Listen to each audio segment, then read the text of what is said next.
Halo semuanya, balik lagi di Anak FK Channel. Hari ini kita akan bahas obstruktif uropati. Kita akan bahas definisinya bagaimana, sedikit anatominya, secara singkat etiologinya, yang penting tahu arahnya. Kita bahas alurnya seperti apa, patofisiologinya seperti apa, gejala umumnya, tata laksananya. Langsung saja ya. Obstruktif uropati itu adalah obstruksi aliran urin baik fungsional. Fungsional berarti bukan kelainan struktural yang kayak batu yang menghambat seperti neurogenic bladder contohnya. Jadi dia persarafannya tidak bisa mempersarafi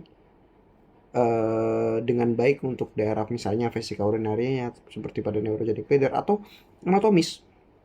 Jadi memang ada sumbatan batu atau tumor pada traktus urinarius. Oke. Lanjut, apa sih traktus urinarius yang dimaksud di sini? Itu adalah organ yang membentuk suatu sistem untuk memfiltrasi darah, membentuk urin dan menyekresikan urin. Ada apa aja? Di bagian mana yang bisa tersumbat? Ada ginjal. Jadi ada ginjal, kemudian bisa jadi kelainannya itu di ureter, di bladder ataupun di sphincternya.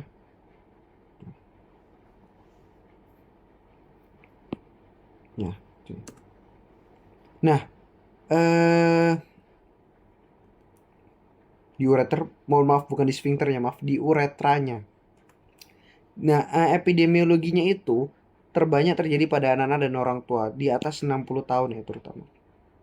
Paling sering itu ya karena BPH juga. Pada laki-laki terutama usia di 50 tahun. Etiologinya bisa apa ya? Ini secara umum yang bisa karena tumor, bisa BPH. Struktur bisa pada struktur uretra, batu ya, uretrolitiasis, nefrolitiasis, vesikolitiasis, uretrolitiasis. Jadi batu uretra juga bisa infeksi TB pada ginjal, kelainan kongenital Horseshoe kidney. Ini secara umum ya.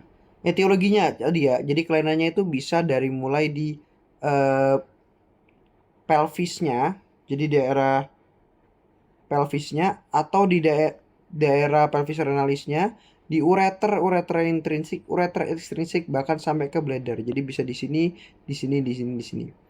Bahkan di uretra juga. Jadi apabila di pelvis itu kelainannya contohnya adalah di kalikuli, mohon maaf bukan di, contohnya adalah batu, kalikuli, tumor, bisa struktur juga. Ureter yang intrinsik, maksud intrinsik itu adalah kelainannya adanya di ureter sendiri. Contohnya seperti kalikuli, batu, jadi tumor, klot, atau ekstrinsik. Jadi kita lihat di sini, kita nggak bisa cuma lihat bagian ureter atau traktus urinariusnya aja. Tapi kita bisa, kalau ada pasien datang misalnya sulit kencing, maka kita harus lihat juga kemungkinan adanya tumor atau sumbatan lain, misalnya orangnya hamil, yang di organ-organ yang dekat dengan traktus urinariusnya, terutama ureter. Karena ureter ini ada beberapa tempat yang dia bikin sempit, atau bukan bikin sempit, tempat yang sempit sehingga mudah untuk terjadi sumbatan. Contohnya di perbatasan antara pelvis dan ureter. Kemudian ketika dia cross masuk ke pelvic rim. Dan ketika dia mau masuk ke vesika urinaria. Ini tiga tempat yang memang bikin nanti mudah untuk tersumbat ya. Jadi ada ekstrinsik yang disebabkan oleh pada, bukan kelainan saja sih, kehamilan juga bisa pada organ lain intinya. Intrinsik ya dia kelainan di internalnya. Kemudian ada bladder, contohnya di kalikuli, contohnya pada kalikuli atau ada batu, tumor, atau fungsional neurogenic bladder. Uretra contohnya pada struktur dari uretranya juga bisa. Bisa terjadi tumor juga. Batu uretra juga bisa. Atau BPH malah tadi yang kita bilang paling sering ya. Jadi prostatnya membesar, membengkak sehingga menghambat dari aliran di uretranya. Traktus urinarius atas. Jadi kita bagi tadi jadi dua ya. Traktus urinarius atas, urinarius atas itu dari vesika urinaria ke atas. Jadi ini ke atas. Traktus urinarius bawah itu dari vesika urinaria ke bawah. Nanti kalian belajar di urologi ada namanya LUTS, Lower Urinary Tract Symptoms. Kalau ada gejala LUTS yang dipikirin kelainannya di bawah antara di bladder atau di daerah uretra, jangan kalian pikir ke ureter ke atas, oke? Oke, kelainan apa aja yang bisa bikin obstruktif uropati? Ginjal. Di ginjal ada apa? Ya tadi ada batu bisa, bisa ada apa aja? Chronic infection bisa, horseshoe kidney bisa. Oke. Nih contohnya patofisiologi dari batu ginjal. Di ureter ada apa aja? Bisa ada kalikulus, batu. Neoplasma bisa. Bisa tumor abses di bagian yang lain. Di usus misalnya. Kemudian di serviks misalnya tadi. Bisa nutup di ureternya. Tuh. Struktur juga bisa. Riwayat operasi misalnya dia. Nah, kongenital. Di ureter nih bedanya dia ada congenital dan acquired. Kalau penyebab suatu uropatinya. Congenital adalah uretropelvic junction obstruction contohnya. Apa aja sih? Jadi UPJO ini dia bisa bikin obstruktif uropati yang etiologinya bersifat kongenital. Bisa karena susunan abnormal dari tunika muscularis ureter, bisa karena posisi ureternya terlalu ke dalam ke arah pelvis renalis, bisa karena ureternya terjepit aksesori renal pelvis. Ini gejala-gejalanya pada anak-anak misalnya periodic abdominal pain, after diuresis, vomiting, recurrent pyelonephritis, demam juga bisa, dan bisa ada tapi jarang abdominal mass or hematuria secondary to infection. Ini pemeriksaan penunjangnya saja secara umum. Acquired yang didapat ya batu uretrolithiasis. Uretrolithiasis ini contoh gejalanya ada nyeri kolik pinggang, tambah gelisah, mual muntah, disuruh hematuria, yaitu secara umum ya. Kemudian ada struktur ureter. Nah, dia ini rata-rata 45% iatrogenik. Jadi kalian harus tanya ada riwayat operasi atau enggak untuk menyingkirkan diagnosis ini sebenarnya. Bisa juga karena infeksi. Jadi karena ada struktur di sini, akhirnya backflow urinnya ke atas dan bisa menyebabkan hidronefrosis. Nanti kita akan menjelaskan di slide selanjutnya. Ureter, jangan lupa ya, kelainannya acquired bukan hanya intrinsik, bisa jadi ekstrinsik. Pasiennya hamil juga bisa. Tadi tumor di serviks juga bisa. Ingat kalian harus lihat organ-organ sekitar dari ureter. Traktus urinaris bawah. Nah tadi ya kita udah bahas yang atas, yang di atas vesika. Yang di bawah vesika ini kita akan bahas. Ini di vesika urinaria. Apa penyebabnya? Neoplasma bisa. Kalikulus bisa. Misalnya ada batu di sini. Bisa congenital neck obstruction, bisa.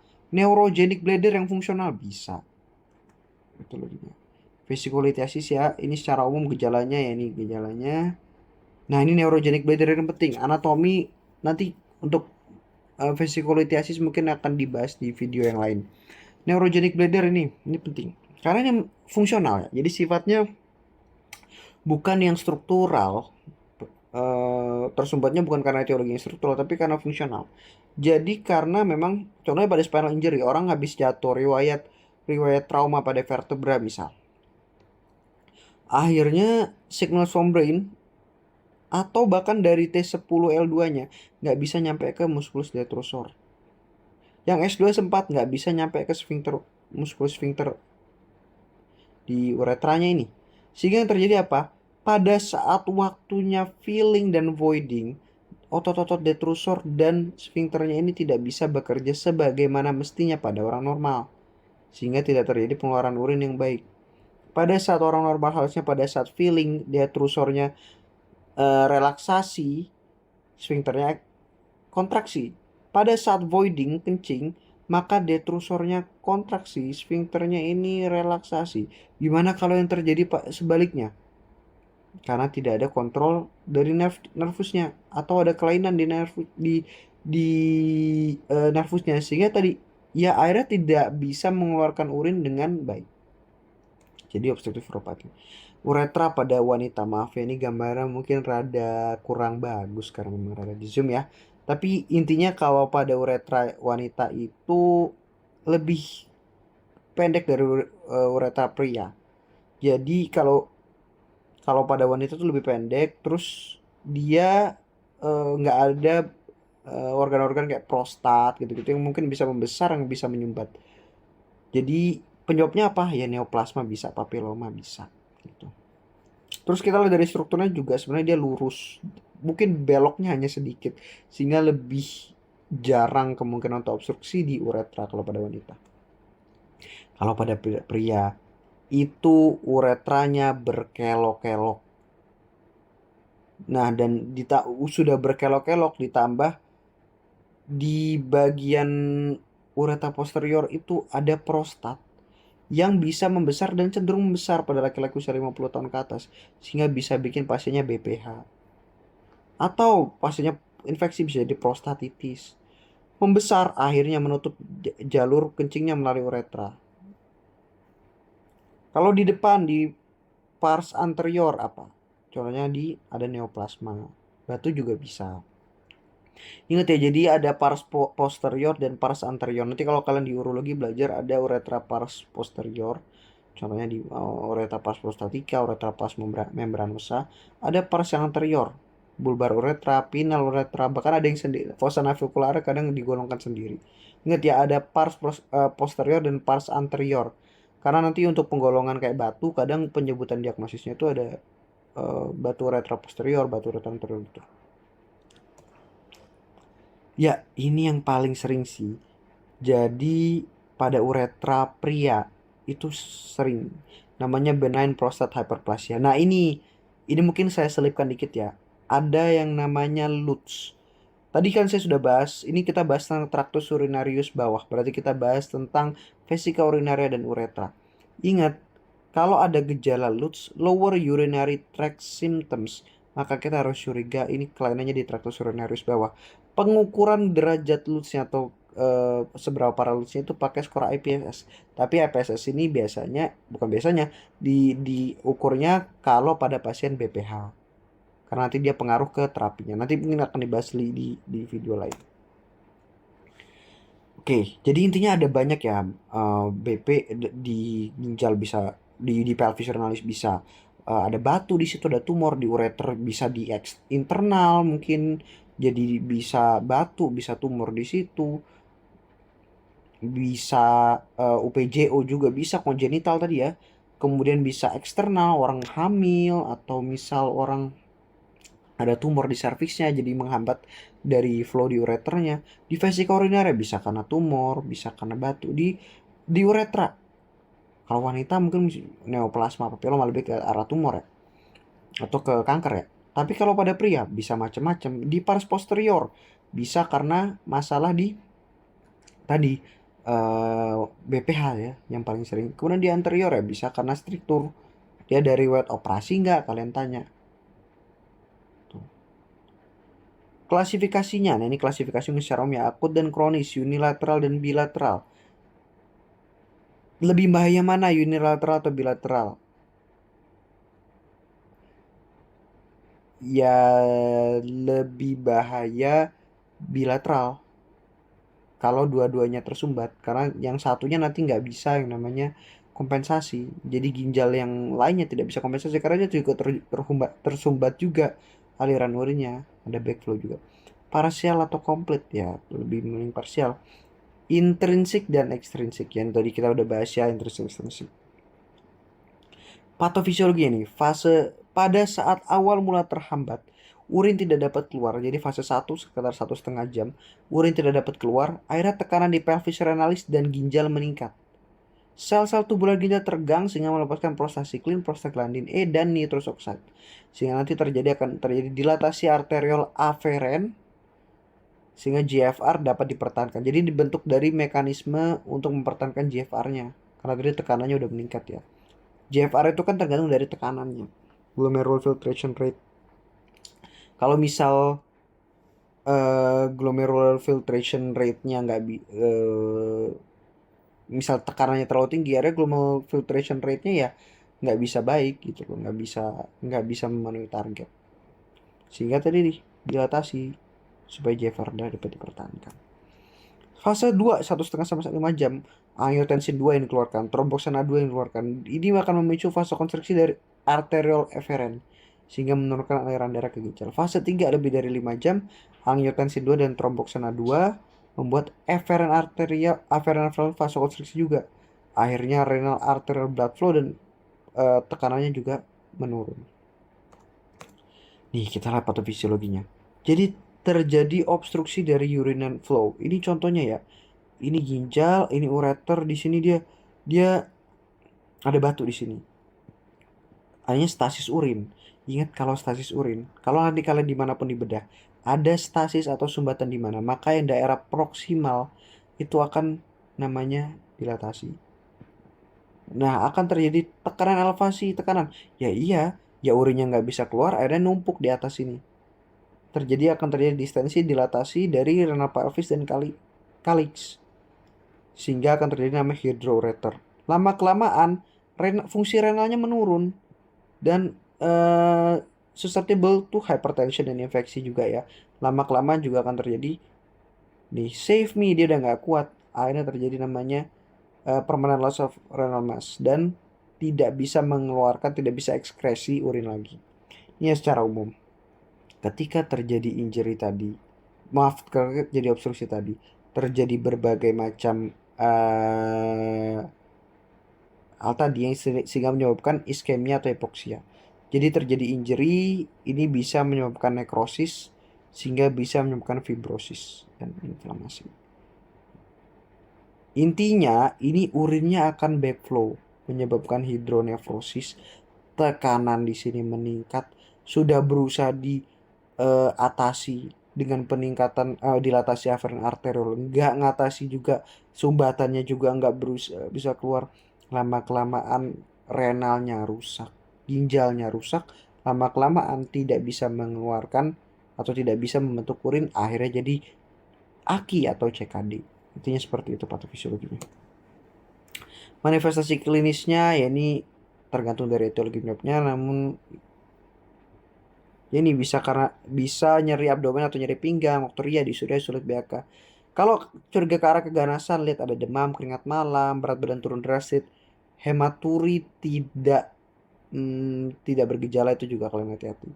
Gejala dengan etiologi massa pada abdomen, konstipasi, muntah. Karena masih kita lihat manifestasi klinisnya tergantung penyakitnya ya.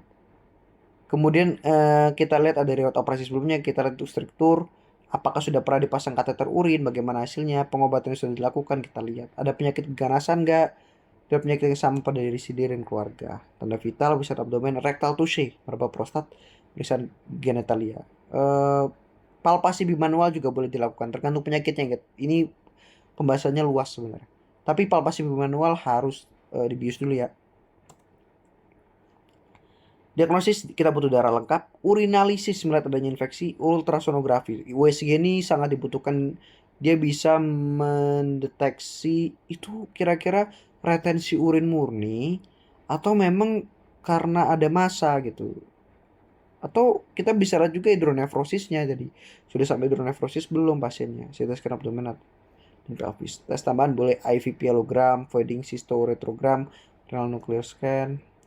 Ini diagnosis bandingnya, ini kita sudah bahas ya, baca sekilas. Ada kidney, ureter, bladder, dan uretra tadi ya. Tata laksana umumnya konsul ke dokter spesialis urologi harus. Tapi kita juga koreksi abnormalitas elektrolit. Kalau gangguannya di lower urinary tract, kita pasangkan Foley catheter sesuai ukuran pasien. Kalau di upper urinary tract ya kita pasang nefrostomi. Suprapubik kateterisasi dilakukan bila Foley catheter tidak bisa dipasang. Tapi ingat, cek dulu USG dulu. Jangan lupa USG, kita lihat itu retensi urin benar-benar isi kandung kemihnya yang kita pegang, misalnya kandung kemihnya penuh ya. Itu kira-kira benar-benar urin atau tumor gitu. Apabila curiga ya BPH ya, ini secara umum saja kita terlaksana secara umum.